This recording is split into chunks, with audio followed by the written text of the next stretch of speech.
ನಿಮ್ಮ favourite serials ಈಗ ಟಿವಿಗಿಂತ ಮುಂಚೆ ಸನ್ ನೆಕ್ಸ್ಟ್ ಆಪ್ ನಲ್ಲಿ ಜಾಲಿಯಾಗಿ ಎಲ್ಲರಿಗಿಂತ ಮುಂಚೆ ನೋಡಿ. ಈಗಲೇ ಸನ್ ನೆಕ್ಸ್ಟ್ ಆಪ್ ಡೌನ್ಲೋಡ್ ಮಾಡಿ ಮತ್ತು ಸಬ್ಸ್ಕ್ರೈಬ್ ಮಾಡ್ಕೊಳ್ಳಿ. ನಾನು ಹಿಂದೆ ಮುಂದೆ ಯೋಚನೆ ಮಾಡಿ ಮಗುನ್ ಕಳ್ಸ್ಕೊಡ್ಬೇಕಿತ್ತು. ನಾನು ಅವತ್ತು ಸ್ವಲ್ಪ ತಾಳ್ಮೆಯಿಂದ ಯೋಚನೆ ಮಾಡಿದ್ರು ಇವತ್ತು ನೀವು ಮಗುನ್ ಕಳ್ಕೊಳ್ಳೋ ಪರಿಸ್ಥಿತಿನೇ ಬರ್ತಿರ್ಲಿಲ್ಲ. ಆ ಮಗು ನಿಮ್ಮ ಮಡ್ಲಲ್ಲೇ ಈ ಮನೆಯಲ್ಲೇ ಇರ್ತಿತ್ತು. ಆ ಕಂದಮ್ಮನ್ನ ನಿಮ್ಮಿಂದ ಈ ಮನೆಯಿಂದ ದೂರ ಮಾಡಿ ಪಾಪಿ ನಾನು. ಅಶ್ವಿನ್, ಅಳ್ಬೇಡ ಕಣ. ನಡೆದಿದ್ರಲ್ಲಿ ನಿಂದ ಯಾವುದು ತಪ್ಪಿಲ್ಲ. ಪದೇ ಪದೇ ಅದನ್ನೇ ಯಾಕೆ ನೆನ್ಪಿಸ್ಕೋತೀಯ? ಆಗಿದ್ದಾಗೋಯ್ತು. ನನ್ನ ಹಣೆಲಿ ಹಾಗೆ ಬರ್ದಿತ್ತು ಅನ್ಸತ್ತೆ. ಅದಕ್ಕೆ ನೀನ್ ಹೊಣೆ ಅಲ್ಲ ಕಣೋ, ಬರೀ ನಿಮಿತ್ತ ಮಾತ್ರ. ಯಾರಿಗ್ ಗೊತ್ತು, ಕಳೆದು ಹೋಗಿರೋ ಕೃಷ್ಣ ಮತ್ತೆ ನಿನ್ ಕಣ್ಣಿಗೆ ಕಾಣಿಸ್ಬಹುದು. ನೀನೇ ಕರ್ಕೊಂಡ್ ಬಂದು ನನಗೊಪ್ಪಿಸಬಹುದಲ್ವಾ? ನಿಜ. ಅದ್ಕೆ ದೇವರು ನಾವು ಮಾಡಿರೋ ತಪ್ಪನ್ನ ನಮ್ಮಿಂದನೇ ಸರಿಪಡಿಸ್ತಾನಂತೆ. ಆ ಥರ ನನ್ನ ಜೀವನದಲ್ಲಿ ಏನಾದರೂ ಆದರೆ ನನ್ನಷ್ಟು ಪುಣ್ಯವಂತ ಯಾರೂ ಇಲ್ಲ. ಅದಕ್ಕೆ ಅರ್ಜುನನ ಕರ್ಣನ ಜೊತೆ ಸೇರ್ಕೊಂಡು ನಾನು ಕೃಷ್ಣನ್ ಹುಡುಕ್ತೀನಿ. ನನ್ನ ಜೀವ ಒತ್ತೆ ಇಟ್ಟಾದ್ರೂ ಪರವಾಗಿಲ್ಲ, ನಾನು ಮಾಡಿರೋ ತಪ್ಪನ್ನ ನಾನು ಸರಿಪಡಿಸ್ಕೋತೀನಿ. ಅದಕ್ಕೆ ಇವತ್ತು ಹೇಗೆ ಕೃಷ್ಣನ್ ಫೋಟೋನ ನಿಮಗೆ ತಂದು ಕೊಟ್ನೋ, ನಾಳೆ ದಿನ ಕೃಷ್ಣನ್ನ ಕರ್ಕೊಂಡು ಬಂದು ನಿಮ್ಮ ಮಡ್ಲಲ್ಲಿ ಇಡೋ ಜವಾಬ್ದಾರಿ ನಂದು. ಥ್ಯಾಂಕ್ಸ್ ಅಶ್ವಿನ್. ಈ ಫೋಟೋಗೆ, ನಿನ್ನ ಪ್ರೀತಿ ಅಭಿಮಾನಕ್ಕೆ, ಈ ಮನೆಯವ್ರ ಪ್ರೀತಿಗೆ ಆ ದೇವ್ರ ಕರಗ್ಲೇಬೇಕು ಕಣ.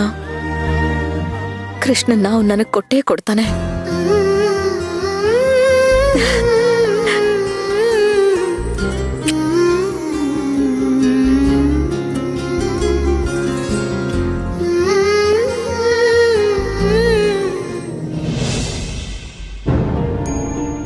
ಹಲೋ ಹಲೋ, ಯಾರು ಮಾತಾಡ್ತಿರೋದು? ವೇದನಾಯಿಕೆ ಅಮ್ಮೋರಿಲ್ವಾ? ಅಮ್ಮೋರಿದ್ದಾರೆ, ಆದ್ರೆ ಸ್ವಲ್ಪ ಬ್ಯುಸಿ ಇದ್ದಾರೆ. ನಾನು ಪ್ರಮೋದಾ ದೇವಿ ಅಂತ. ಅವ್ರಿಗೆ ಹೇಳಿದ್ರೆ ಗೊತ್ತಾಗತ್ತೆ. ಗೊತ್ತು, ಹೇಳಿಮಾ. ನಾನ್ ಶಶಿಕಲಾ ಮಾತಾಡ್ತಾ ಇದ್ದೀನಿ. ಓ, ಶಶಿಕಲಾ ಅವರಾ? ಹೇಗಿದ್ದೀರಾ? ಚೆನ್ನಾಗಿದ್ದೀನಮ್ಮ. ನಾನ್ ಸ್ವಲ್ಪ ಅರ್ಜೆಂಟಾಗಿ ಅಮ್ಮನವ್ರ ಹತ್ರ ಮಾತಾಡ್ಬೇಕಿತ್ತು. ಏನ್ ವಿಷಯ ಅಂತ ನನ್ನ ಹತ್ರನೇ ಹೇಳಿ, ನಾನು ಅವ್ರಿಗೆ ತಿಳಿಸ್ತೀನಿ. ನಮ್ಮನೆ ಪರಿಸ್ಥಿತಿ ತುಂಬಾ ಹದ್ಗೆಟ್ಟೋಗಿದೆ. ತೊಂದರೆ ಮೇಲೆ ತೊಂದರೆಗಳು ಬರ್ತಾನೆ ಇದೆ. ಸಾಲ್ದು ಅಂತ ದುಷ್ಟಶಕ್ತಿಗಳ ಕಾಟ ಬೇರೆ. ದಿನ ಬೆಳಗಾದ್ರೆ ಏನೇನೋ ಅಪಶಕ್ನಗಳು. ಮನೇಲಿರೋದಕ್ಕೆ ನಮಗೆ ಭಯ ಆಗ್ತಿದೆ ಅಮ್ಮ. ಅದಕ್ಕೆ ಈ ವಿಚಾರನ ಅಮ್ಮನವ್ರಿಗೆ ತಿಳಿಸಿ ಅವ್ರ ಕೈಯಿಂದಾನೆ ಮನೇಲಿ ಒಂದು ಶಾಂತಿ ಹೋಮ ಮಾಡ್ಸೋಣ ಅಂತ ಅಂದ್ಕೊಂಡಿದ್ದೀನಿ.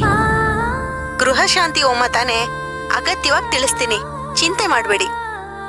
ಸ್ವತಃ ಅವರೇ ಬಂದು ನಡೆಸ್ಕೊಟ್ರೆ ನಮ್ಮ ಮನ್ಸಿಗೊಂದ್ ಸ್ವಲ್ಪ ಸಮಾಧಾನ. ಅಮ್ಮ, ಪ್ರಮೋದಾ ದೇವಿ ಅಂದ್ರೆ ಅವ್ರಿಗೆ ವಿಶೇಷವಾದ ಪ್ರೀತಿ ಅಮ್ಮ. ಅವ್ರಿಂತ ದಿನ ಬರ್ತಾರೆ ಅಂತ ಗೊತ್ತಾದ್ರೆ ನಾವು ತಯಾರಿಯೆಲ್ಲ ಮಾಡ್ಕೊಳ್ಳೋದಕ್ಕೆ ಸರಿ ಹೋಗುತ್ತೆ ಅಮ್ಮ. ಇಲ್ಲಿವಾಗ ಕೋಟಿ ನಾಮ ಜಪ, ಹೋಮ, ಹವನ ಎಲ್ಲ ನಡೀತಾ ಇದೆ ಅಮ್ಮ. ಓ, ಅದನ್ ಮುಗಿಸ್ಕೊಂಡ್ ಬರ್ತಾರೆ. ಆಮೇಲೆ ನಾನ್ ನಿಮಗ್ ಫೋನ್ ಮಾಡಿ ತಿಳಿಸ್ತೀನಿ. ಆಗ್ಬೋದಲ್ವಾ? ಹಾ, ಆಗ್ಬೋದು. ಹಾಗೆ ಮಾಡಿ. ನಮಸ್ಕಾರ ಅಮ್ಮ, ಮರಿಬೇಡಿ ಅಮ್ಮ. ಸರಿ ಅಮ್ಮ. ಹಾ.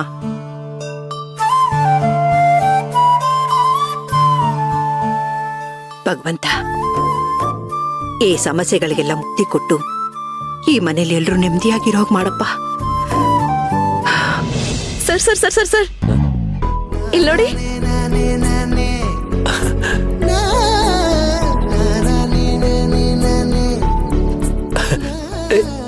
ಕೃಷ್ಣ, ನಮ್ ಕೃಷ್ಣ ಎಲ್ ಸಿಕ್ತು? ಹಾ, ಯಾರೋ ಬೀದಿಲ್ ಮಾರ್ಕೊಂಡು ಹೋಗ್ತಿದ್ರು, ನಾನೋಗಿ ಇಸ್ಕೊಂಡ್ ಬಂದೆ.